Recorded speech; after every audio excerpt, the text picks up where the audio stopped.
Hey there, Aharu here, and I'm back with another dungeon guide. This time it'll be on Nokhud Offensive. So just jumping straight into it, the route we usually take is fairly straightforward. We go to Granith first, and then the Raging Tempest, then to Maruk and Tira. So it's pretty much just clockwise around the map. Jumping straight into it, the first pole, we always lust right here on the what we like to call the flying V. It pats around the pretty much like a U shape around the dungeon. This will always be a lust pole regardless of whether it's Fort Week or Tyran Week. And the reason for that is it's just efficient. You can roll the lust into the next pack. If you fly here quickly enough, the pat is usually right here. It's like very close to this pole number 2.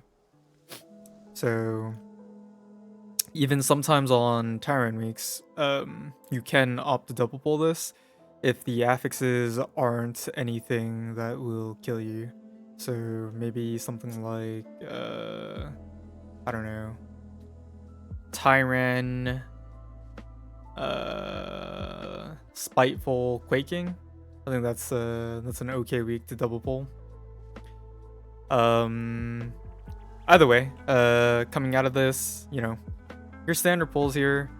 Usually, as a Guardian Druid, you should be able to roar the Horn Sounder, and normally it will line up also with the Beastmaster's Hunt Prey, or is it Hunter's Mark? I forgot which one it is. What it does though is it sends the bird after a random player in your party, and the bird it does melee very, very hard because it has an enrage effect. So usually if you roar early enough during the rally of the clan, you'll get both casts, and then the bird won't be too big of a deal. Aside from that, pay attention to the Lancemaster. Lancemasters do have a frontal from their auto attacks, so if you face it on your melee, they will probably get chunked. Depending on where pat number 3 is, sometimes I will pull it with this group 5. Whether you do group 5 or group 4 first doesn't really matter. However, I would not recommend pulling group 3 with group 4. And the reason is because of the spear or the war spears. There's already one war spear in here, and there's 2 more in group 4. However, there's only 1 in group 5. So if you pull 3 and 4 together, chances are one of your party members is going to die, if not multiple. However, 3 with 5 should be okay. Once again, just be careful of the Lancemasters. And on top of that, the Horn Sounders will be kind of split.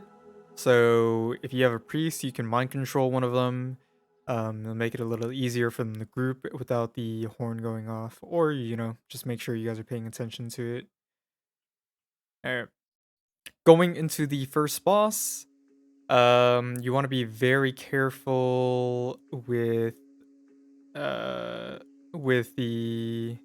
melees on pull.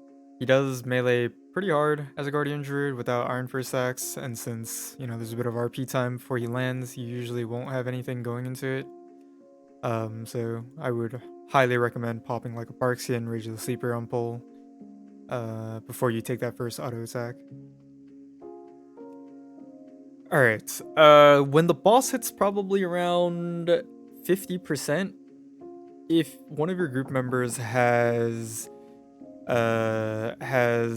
root or something of the sort, MC, anything like that, you can start MCing / rooting, and you will be able to rotate every single time there's a new ad. So say for example, the ad is going to the ballista at pull 4. Your teammate will root it or MC it, blind it, whatever CC you have. You shoot that ballista, and when the new ad comes, you rotate your root to that new one. And you can let the old one go to that ballista and dismantle it, doesn't really matter at all. Because by the time you come full circle around back to that ballista on pull 4, the boss will be very close to dead, and you should be able to finish off the boss before it gets another cast off. If you don't feel safe with it, you can go to 40%.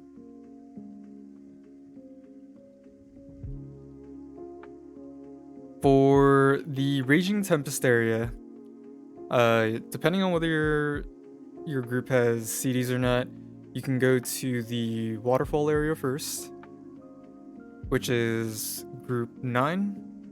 And right here, you can pretty much blow CDs. And the reason why we generally like to go to this one first is because there's 2 Arcing Blades, mini boss, and then a regular Stormspeaker. It just has 1 extra mob compared to the other ones. For this, usually, 2 melee kicks or 2 melee players on the Stormspeaker is good, and then you have everybody else rotate on the main Stormcaller. Now, you will continue going to pack 13. Usually you'll have Incarn for pull 9, and then you come to pull 13, you do not have Incarn. And let me move that up like that. There you go. It's more like pull 12. Actually, this should be more like 9, 10, and then this one should be 11. There you go. 11, 12, and 13, yeah. So, we'll usually do pull 9 with CDs, pull 10 without CDs, pull 11 with CDs, so you'll have Incarn for this pull. And this pull is extremely, extremely dangerous. On Fort Weeks, you may want to run Earth Warden, or I would highly recommend playing Earth Warden, since these things do a magic melee auto attack. However, if you find this pull a little scary, alternatively, what some groups like to do is they pull these 2 Storm Shields with pack 9.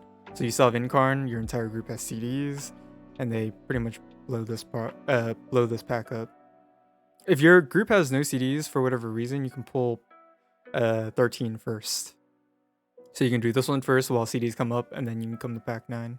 But keep in mind, this is very scary still, because there's 2 Arcing Blades, 2 Storm Shields. It's a lot of magic damage, so be very careful with that. Alright, oh, the other thing is, whoever is the purge in your group, it may not necessarily be a great idea to have them focusing on both kicks and purges. That is one of the main reasons why I opt to not pull these 2 Storm Shields with group 9. However, if your group is on top of that, then it shouldn't really matter. It would probably be better to pull these with this. Otherwise, you will have to kite on pull 11, especially on 4 weeks. Your Incarn will not be long enough for you to live them. Whenever I go into this pull, it's always Incarn with Rage and Bark, and then once Incarn ends, I pop an SI, and then I have Bark Skin again, and then you may need to pop a second SI during that Bark Skin.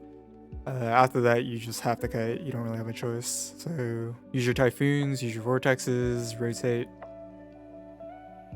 Aside from that, Raging Tempest, for the most part, make sure your teammates are purging the energy surge immediately. If they do not purge,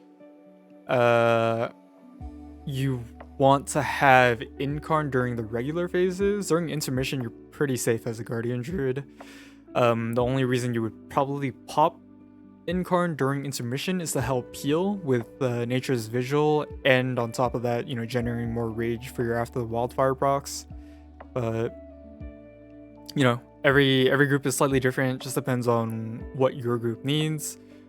For me, I opt to stay a little bit safer during the regular phases, because that's when the boss actually hurts you. That way my healer can focus on just topping people off with the circles. Alright. I think that's about it for this area.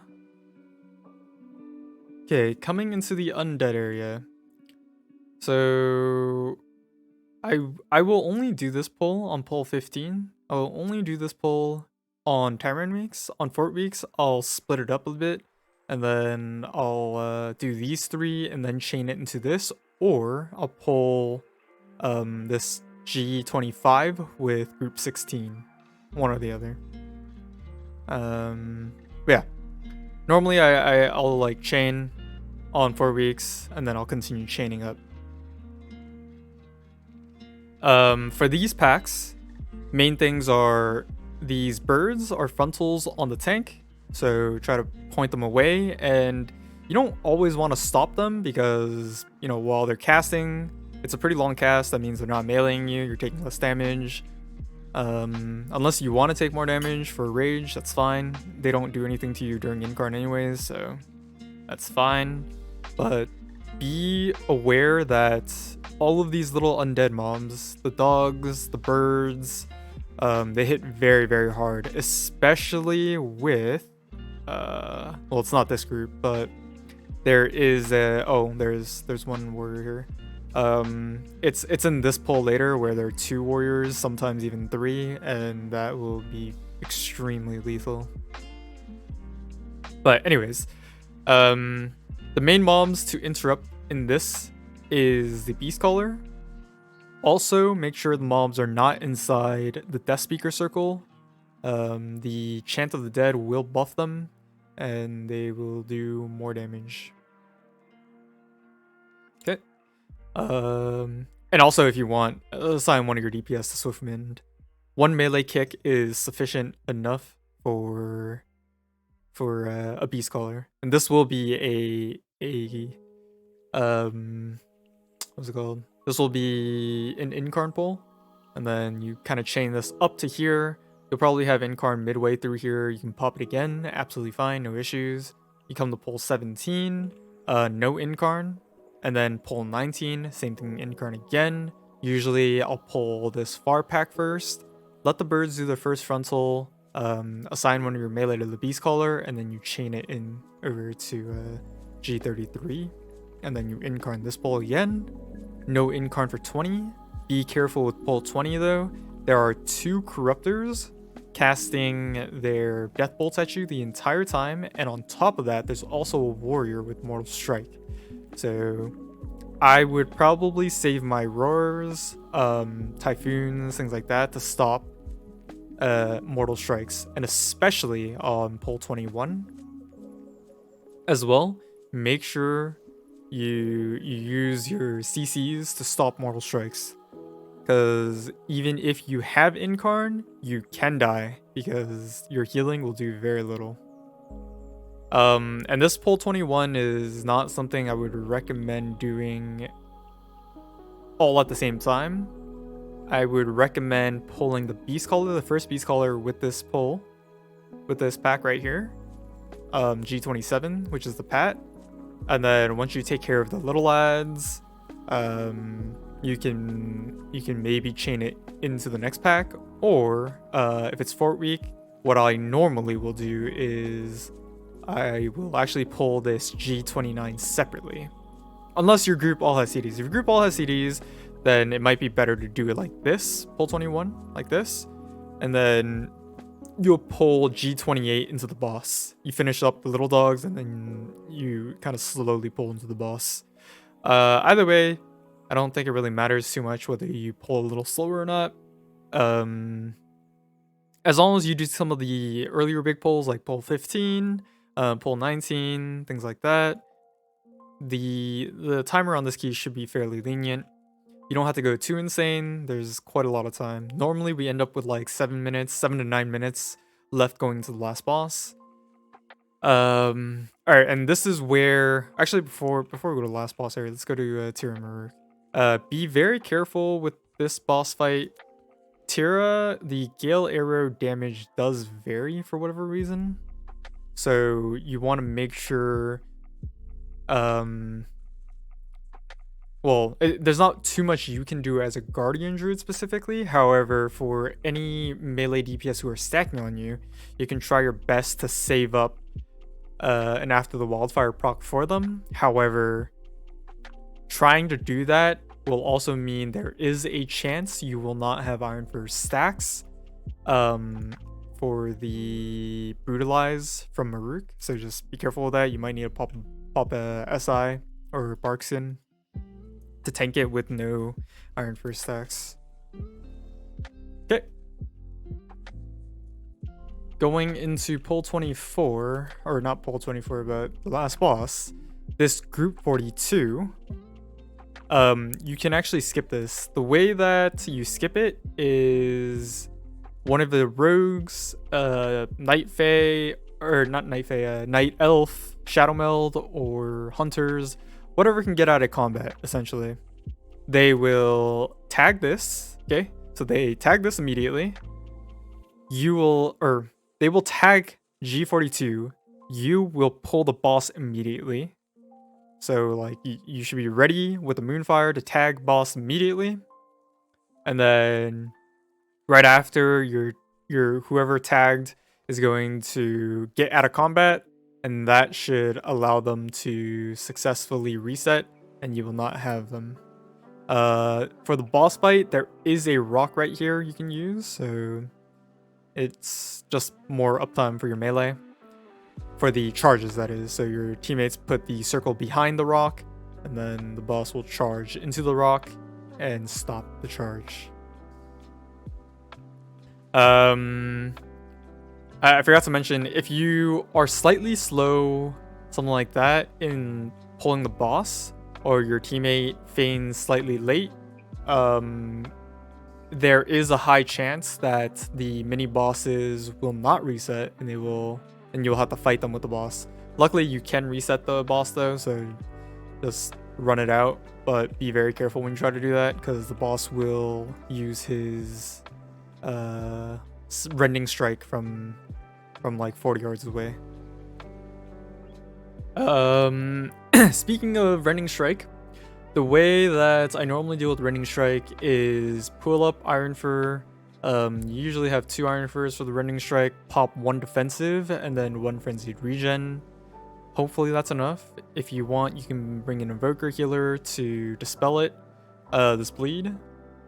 Inside of Incarn, do not pop defensives, just frenzy regen, heal it back up. You have infinite charges, so it should be pretty safe. Usually I will take the first one with frenzied regen, first one with defensive frenzied regen, second one with another defensive frenzied regen, and then third and fourth, sometimes fifth with Incarn, and then after that, it will be defensive again with frenzied regen. And then usually he'll do 1 last rending strike going into the intermission, so just be careful of that. Aside from that, this boss is fairly straightforward. You have to have a defensive in phase 2 for the massive hits. The massive magic buster. Where is it? Is it Thunderstrike? Yeah, I think it's Thunderstrike. Or is it Conductive Strike? Oh no, it's Conductive Strike. This is the one that leaves the dot. Conductive Strike does a massive magic hit. The hit that comes afterwards doesn't do nearly as much. So, must have defensive for this. Iron Fur won't do jack shit. Alright, that's pretty much about it for Nokhud. I know I didn't really go over Incarn timings for this first area. It's essentially just pop whenever you have. Usually I have it for pull 1, pull 3. I do pull 5 first sometimes, with or without Incarn, because like I said, depending on where the pad is, sometimes with double pull, and then I'll have Incarn again midway through pack 4 and I just pop there again. Alright, good luck in your next Nokhuds, and hope you enjoyed this video.